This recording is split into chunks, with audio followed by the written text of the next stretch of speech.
Fried ചിക്കന്റെ രുചിയെ മാറ്റിമറിച്ച pogo ഇനി വണ്ടൂരിലും സൗജന്യ ഹോം ഡെലിവറിയും ലഭ്യമാണ്. Kairali's pogo grill near Lubna theatre, Manjeri road, Wandoor. വിദഗ്ധരായ ഷെഫുമാരുടെ നേതൃത്വം ഇന്ത്യൻ, ചൈനീസ്, അറേബ്യൻ വിഭവങ്ങൾ വളരെ കൃത്യതയോടെ ഹൈജീനിക്കായി കഴിക്കുവാൻ Indian bakes and restaurant, town square, Vandoor. Nipah virus ബാധയുമായി ബന്ധപ്പെട്ട് കേരളം യഥാസമയം ആവശ്യമായ നടപടികൾ സ്വീകരിച്ചതായി മന്ത്രി വീണ ജോർജ് പറഞ്ഞു. നിപ വൈറസിനെ നിർമ്മാർജ്ജനം ചെയ്യുന്നതിനായി ലോകത്തിന് തന്നെ മാതൃകയാകുന്ന വിധത്തിൽ ഗവേഷണ പ്രവർത്തനങ്ങളുമായി കേരളം മുന്നോട്ടു പോവുകയാണെന്നും മന്ത്രി പറഞ്ഞു. മലപ്പുറത്ത് മാധ്യമപ്രവർത്തകരുമായി സംസാരിക്കുകയായിരുന്നു മന്ത്രി. 2018 ആദ്യമായി നിപ വ്യാപനം സംസ്ഥാനത്തുണ്ടാകുന്നത്. പിന്നീട് 2023 മാത്രമേ വ്യാപനമുണ്ടായിട്ടുള്ളൂ. 2019 2021 ഓരോ കേസുകൾ മാത്രമാണ് നിപ രോഗബാധയുമായി ബന്ധപ്പെട്ടുണ്ടായത്. 2023 നിപ മരണത്തെ ഒരക്ക സംഖ്യയിൽ പിടിച്ചു നിർത്താൻ സാധിച്ചു. ഇത് ലോകത്തിന് തന്നെ മാതൃകയാണ്. 70% മുകളിലാണ് ലോകത്ത് നിപ മരണനിരക്ക്. എന്നാൽ കേരളത്തിൽ ഇതിനെ 33% പിടിച്ചു നിർത്താനായി. രാജ്യത്ത് നിലനിൽക്കുന്ന മാനദണ്ഡങ്ങളും നിയമങ്ങളും അനുസരിച്ച് നിപയുമായി ബന്ധപ്പെട്ട സ്ഥിരീകരണം ബയോസേഫ്റ്റി ലെവൽ 4 ലാബിൽ മാത്രമേ പ്രഖ്യാപിക്കാനാകൂ. 2021 കോഴിക്കോട് മെഡിക്കൽ കോളേജിൽ ഈ സംവിധാനം ഒരുക്കി. 2023 ഈ ലാബിൽ വെച്ചാണ് എല്ലാ പരിശോധനകളും നടത്തിയത്. ഇന്നലെ നിപ സ്ഥിരീകരണം നടത്തിയതും ഇതേ ലാബിൽ വെച്ചാണ്. ഔദ്യോഗിക സ്ഥിരീകരണം പൂനെ NIVയിൽ നിന്നാണ്. സംസ്ഥാനത്ത് തോന്നയ്ക്കൽ ഇൻസ്റ്റിറ്റ്യൂട്ട് ഓഫ് അഡ്വാൻസ്ഡ് വൈറോളജിയിലും നിപ പരിശോധനയുമായി ബന്ധപ്പെട്ട മുഴുവൻ സംവിധാനങ്ങളും ഒരുക്കി. 82 വൈറസുകൾ അവിടെ പരിശോധിക്കാൻ കഴിഞ്ഞു. അപ്പോൾ 2018 നമുക്ക് നിപ ഔട്ട്ബ്രേക്ക് ആദ്യമായിട്ട് ഇവിടെ റിപ്പോർട്ട് ചെയ്യപ്പെടുന്നത്. അതിനുശേഷം ഒരു ഔട്ട്ബ്രേക്ക് എന്നുള്ള നിലയിൽ നമുക്കുണ്ടാകുന്നത് 2023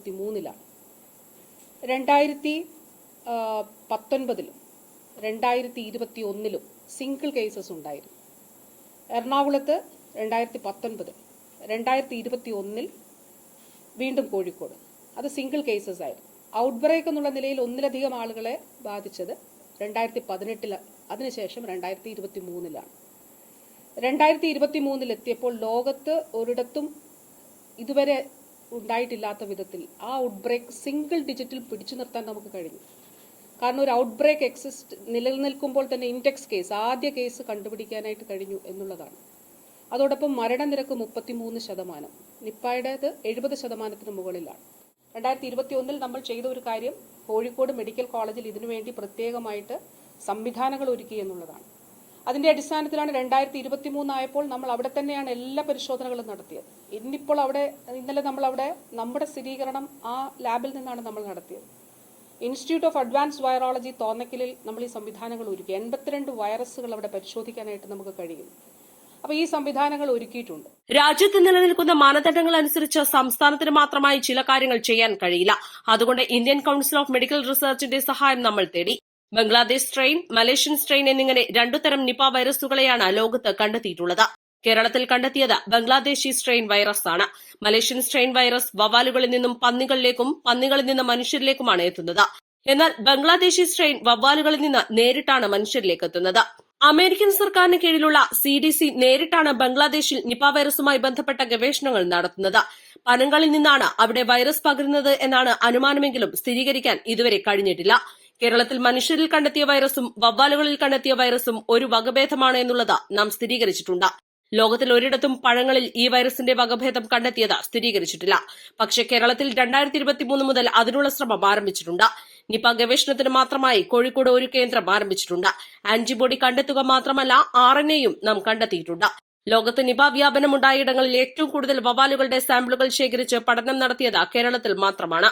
തദ്ദേശീയമായ മോണോക്ലോണൽ ആന്റിബോഡി വികസിപ്പിച്ചെടുക്കാൻ വേണ്ടി Thonnakkal institute of advanced virology ഗവേഷണം നടത്തിവരികയാണ്.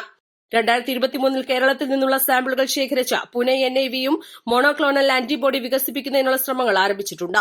രാജ്യത്ത് നിലനിൽക്കുന്ന മാനദണ്ഡം അനുസരിച്ച് സ്റ്റേറ്റിന് മാത്രമായിട്ട് ചെയ്യാൻ കഴിയില്ല. അതുകൊണ്ട് ഇന്ത്യൻ കൌൺസിൽ ഓഫ് മെഡിക്കൽ റിസർച്ചിന്റെ സഹായം നമ്മൾ ഇതിൽ തേടി. അപ്പോൾ കാണേണ്ടത് ഇപ്പോൾ കേരളത്തിലുള്ളത് ബംഗ്ലാദേശി സ്ട്രെയിനാണ്. 2 തരത്തിലുള്ള സ്ട്രെയിനുകളാണ്. ഒന്ന് നിപ്പയിലുള്ളത്, നിപ്പ വൈറസിലുള്ളത് മലേഷ്യൻ സ്ട്രെയിൻ. മലേഷ്യയിൽ അത് വവ്വാലുകളിൽ നിന്ന് പന്നികളിലേക്ക് വന്ന് പന്നികളിൽ നിന്ന് മനുഷ്യരിലേക്ക് എന്നുള്ള നിലയിൽ. പക്ഷെ ബംഗ്ലാദേശി സ്ട്രെയിനിൽ ഇതുവരെ ഒരിടത്തും ഇടയ്ക്കൊരു മറ്റൊരു മൃഗം ഉള്ളതായിട്ട് കണ്ടെത്തിയിട്ടില്ല. അത് വവ്വാലുകളിൽ നിന്ന് നേരിട്ട്. ഇനി ബംഗ്ലാദേശിൽ CDC നേരിട്ടാണ്. അറ്റ്ലാന്റയിൽ USA അമേരിക്കൻ ഐക്യനാടുകളുടെ അവരുടെ ഈ കേന്ദ്രമായ സെന്റർ ഫോർ ഈ പകർച്ചവ്യാധികളുടെ സെന്റർ അവരുടെ CDCയുടെ സെൻറ്ററിൽ നിന്ന് നേരിട്ടാണ് ബംഗ്ലാദേശിൽ ഈ പ്രവർത്തനങ്ങൾ നടക്കുന്നത്. അവിടെ നമ്മുടെ പനങ്കള്ളിൽ നിന്നാണ് അവയിൽ നിന്നാണ് ഈ വൈറസ് ആളുകളിലേക്ക് പകരുന്നത് എന്നുള്ളത് ആണ് അനുമാനം. പക്ഷേ അതിൽ വൈറസ് കണ്ടെത്താനായിട്ട് കഴിഞ്ഞിട്ടില്ല. അതായത് അവരുടെ ഡേറ്റ് പാം സാപ്പ് എന്നുള്ള പാനീയത്തിൽ നിന്ന് വൈറസ് കണ്ടെത്താനായിട്ട് കഴിഞ്ഞിട്ടില്ല എന്നുള്ളതാണ്. അപ്പോൾ കേരളത്തിൽ നമ്മൾ ചെയ്തിട്ടുള്ളത്, എന്താണ് നമ്മളുടെ ഒരു അനുമാനം, നമ്മൾ എന്താണ് ചെയ്തിട്ടുള്ളത്? മനുഷ്യരിൽ കണ്ടെത്തിയ വൈറസും വവ്വാലുകളിൽ കണ്ടെത്തിയ വൈറസും ഒരേ വകഭേദമാണ് എന്നുള്ളത് നമ്മൾ സ്ഥിരീകരിച്ചിട്ടുണ്ട്. അതുമാത്രമല്ല, ഇനി അടുത്തത് നമ്മൾ ചെയ്യുന്നത്, ലോകത്തൊരിടത്തും ഇപ്പോൾ പഴങ്ങളിൽ ഈ വൈറസിന്റെ സാന്നിധ്യമുണ്ടോ എന്നുള്ളത് കണ്ടെത്തിയിട്ടില്ല, ഒരിടത്തും കണ്ടെത്തിയിട്ടില്ല. ഓസ്ട്രേലിയയിൽ പോലും ഇതിന്റെ മറ്റൊരു വകഭേദമുള്ള ഓസ്ട്രേലിയയിൽ പോലും ഈ പഴങ്ങളിൽ ഈ വൈറസിന്റെ വകഭേദം കണ്ടെത്തിയിട്ടുണ്ടോ എന്നുള്ളത് സ്ഥിരീകരിച്ചിട്ടില്ല. പക്ഷെ നമ്മൾ 2023 മുതൽ അതിനുള്ളൊരു ശ്രമം ആരംഭിച്ചിട്ടുണ്ട്. കോഴിക്കോട് നമ്മളൊരു നിപ്പ സെന്റർ, റിസർച്ചിന് വേണ്ടിയിട്ടുള്ളൊരു സെന്റർ കോഴിക്കോട് പ്രത്യേകമായിട്ട് പ്രവർത്തനം ആരംഭിച്ചിട്ടുണ്ട്. അവിടെ ഒരു നോഡൽ ഓഫീസറിനെ നിയോഗിച്ചുകൊണ്ട് ഒരു ഇയർ ലോങ് ആയിട്ടുള്ള കമ്മ്യൂണിറ്റി ഇൻവോൾവ്മെന്റ് ഇന്റർവെൻഷൻ പ്രോഗ്രാം നമ്മളവിടെ നടത്തുന്നുണ്ട്. അപ്പോൾ ഈ വാർത്തയിൽ പറഞ്ഞിരിക്കുന്നത് പോലെ ഒരു ആന്റിബോഡിയെ കണ്ടെത്തുക മാത്രമല്ല ചെയ്തത്, വവ്വാലുകളിൽ ആന്റിബോഡി കണ്ടെത്തുക മാത്രമല്ല, RNA നമ്മൾ കണ്ടെത്തിയിട്ടുണ്ട് വവ്വാലുകളിൽ. അപ്പോൾ അത് ഈ നമ്മളുടെ ഒരു അനുമാനത്തിന് ശക്തിപ്പെടുത്തുന്നതാണ് വാസ്തവത്തിൽ അത് എന്നുള്ളതാണ്. ഇത്രയും അധികം ലോകത്തൊരിടത്തും ഇങ്ങനെ ഔട്ട്ബ്രേക്കുകൾ ഉണ്ടായിട്ടുള്ള ഇടങ്ങളിലൊന്നും ഇത്രയും അധികം വവ്വാലുകളുടെ സാമ്പിളുകൾ എടുത്ത് ഇത്രയും അധികം പരിശോധിക്കുകയും ആന്റിബോഡിയുടെ സാന്നിധ്യവും RNAയുടെ സാന്നിധ്യവും കണ്ടെത്തിയിട്ടില്ല എന്നുള്ളതാണ്. നിപ പ്രതിരോധവുമായി ബന്ധപ്പെട്ട ഇന്നലെ പൂനെയിലെ NIV അധികൃതരുമായി സംസ്ഥാനം നേരിട്ട് ആശയവിനിമയം നടത്തിയിട്ടുണ്ട്. 2018 ആദ്യമായി നിപ പൊട്ടിപ്പുറപ്പെട്ടത് മുതൽ എല്ലാ വർഷവും മെയ് മുതൽ സെപ്റ്റംബർ വരെയുള്ള കാലയളവിൽ നിപ രോഗബാധയുമായി ബന്ധപ്പെട്ട ബോധവൽക്കരണ പ്രവർത്തനങ്ങളും സംസ്ഥാനത്ത് നടത്തിവരാറുണ്ട്.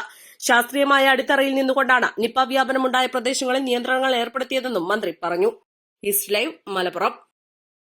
Lenora is different from others. Years of perfect stitching experience. Lenora linen, cotton cloth and stitching. Pandikad Road, Vandoor.